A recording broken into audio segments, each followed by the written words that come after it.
レベリーでレベリーで俺の知ってるプリンセスたちが俺の話題で盛り上がったりしてるのかな。 Bayangin ada cowok yang bisa masak kayak chef bintang 5, tendangannya super keren, dan jatuh cinta setiap kali ngeliat perempuan lewat. Yes, itulah Sanji, kru topi jerami. Kalau ada lomba si paling genit tapi paling setia, Sanji udah pasti menang telak. Tapi jangan salah, di balik semua kelakuan absurdnya ini, Sanji adalah salah satu karakter paling kompleks dan paling menguras emosi di One Piece. Jadi siap-siap karena kita bakalan masuk ke perjalanan hidup seorang koki, petarung, anak buangan, dan pria yang setia banget nih sama prinsipnya. Yuk langsung kita bahas aja. Sanji, sang koki dari kru topi jerami, dikenal dengan gayanya yang khas. Sikapnya yang santai tapi selalu serius kalau urusan di dapur. Dan tentu aja tingkahnya yang genit jadi bahan candaan. Tapi di balik semua itu ada sisi yang jauh lebih kompleks loh. Perjalanan Sanji ini dimulai bukan dari kapal Going Merry, tapi dari restoran terapung Barati. Di tempat itu, dia bekerja di bawah Zeff si kaki merah, mantan bajak laut yang rela kehilangan kakinya demi menyelamatkan Sanji saat kapal mereka karam. 俺にくれたのが全部だったのか。そうだ。そんな余計なことすんなよ。 Pengalaman itu membentuk prinsip Sanji bahwa dia nggak akan membiarkan siapapun kelaparan.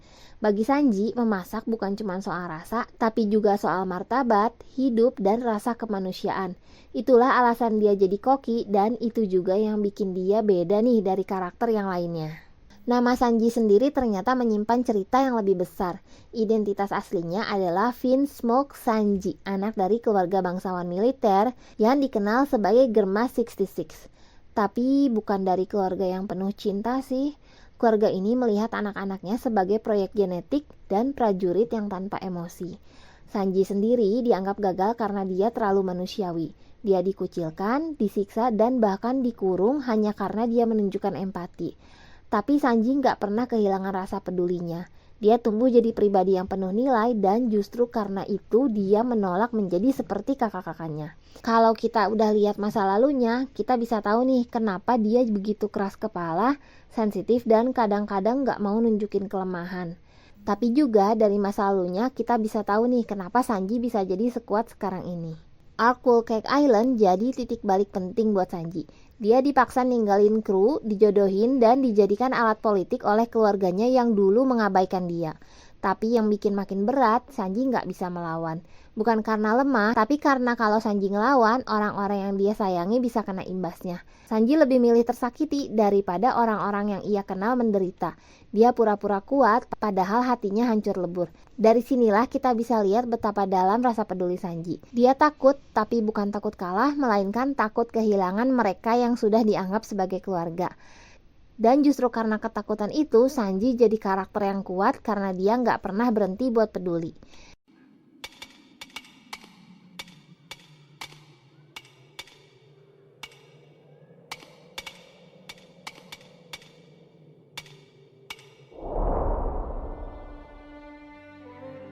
Ora, 手を出せ。ち、こんなに傷つけて。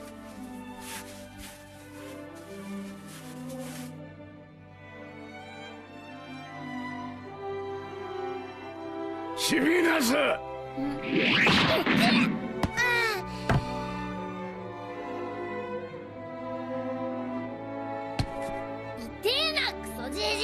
お前の手は喧嘩をするためについてんのか。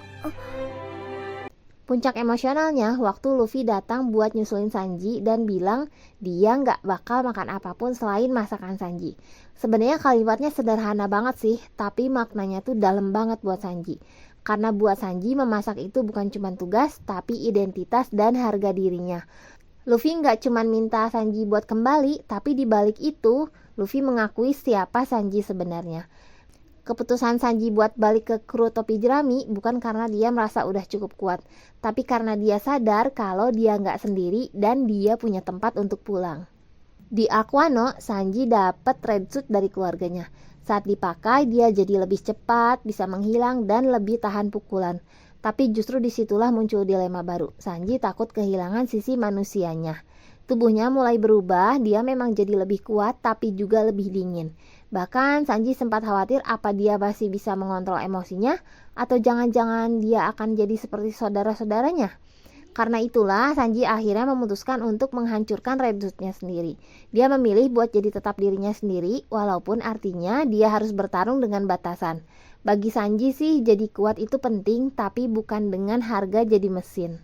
Seiring waktu, jurus tendangan Sanji semakin berkembang.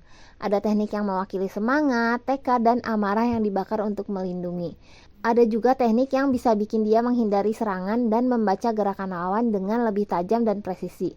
Ditambah lagi tendangannya tuh makin sini tuh makin mematikan banget. Tapi akhirnya Sanji memutuskan bahwa dia akan pakai kekuatan itu tapi tetap sebagai dirinya sendiri. Sebagai Sanji, kru topi jerami, bukan sebagai Vinsmoke. Dia tetap manusia, bukan hasil eksperimen. Dan setelah semua kejadian besar, Sanji tetap jadi karakter yang berwarna. Aksinya masih lucu, kadang konyol, dan sering banget bikin kesel. Tapi dibalik semua itu, kita bisa lihat kedewasaannya yang makin kuat. Dia makin bisa baca situasi, ngerti perasaan teman-temannya, dan gak ragu maju buat bantu siapapun. Hubungannya sama Zoro pun tetap penuh adu mulut sih, tapi di lapangan mereka saling jaga punggung. Dan yang pasti Sanji tetap jadi nyawa dapur kapal karena di tengah kekacauan dia tetap masak dengan sepenuh hati. Karena buat Sanji makanan bukan cuma soal kenyang tapi merupakan bukti kasih sayang.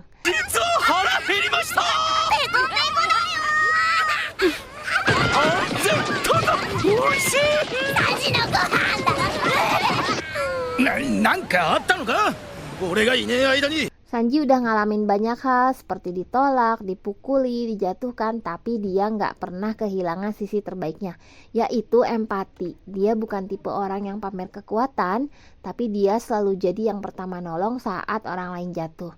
Dia nggak nyari pujian, tapi dia selalu ada saat dibutuhin.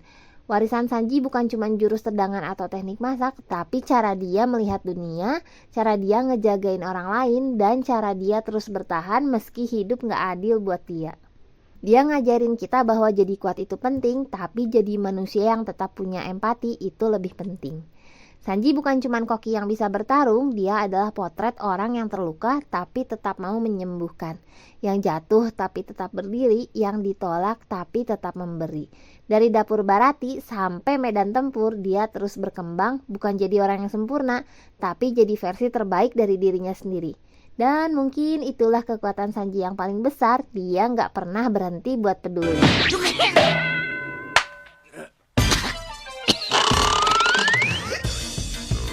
何すったよクソコッカ。てめえ、さっきナミさんを突き落としただろ。助けてやったんだろうが文句あんのか。ナミ Dan itulah kisah tentang Sanji yang penuh warna dari dapur panas sampai medan tempur yang berbahaya.